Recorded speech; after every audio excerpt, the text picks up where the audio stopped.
Miiliyoonarraa hedduu galatoomaa eebbi keessan ammoo akkana ga'u hin beeka keessattuu eebbi dubartii hedduu galatoomaa ulfaadhaa hedduu reesabna boostanii jirtanii bakka baateef rabbis ni haa guutu kun of course dhaabaa fi fuula mootii jettanii silattu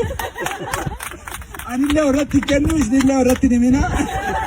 wannaan jaalataan hin jira keessa jira herreega keessa jira akkasitti gargar baasuun keessa waan bareeda. Kanaafuu hedduu isin galatoomaa isin jedha mallaqa otoo hin ta'in kabajaan isin naa gootanii it means priceless to me hedduu galatoomaa warra kanaaf mee yeroo takka rabbi harka naa dhahaati jedha.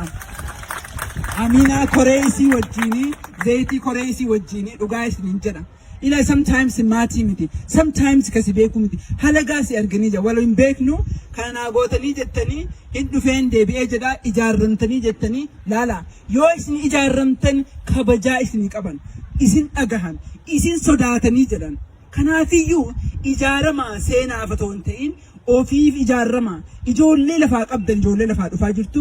ijoollee tan ammoo akka ceekuu keenya irratti biqiltu ijoolleen teen namoota digrii guurattu qofa otoo hin ta'in tanu bulchitu ijoollee teenaan buluu barbaanna kanu beekuun buluu barbaanna kanaafuu na offolchaa galatoomaa isin jedha suuraa ol kaa'ee jira.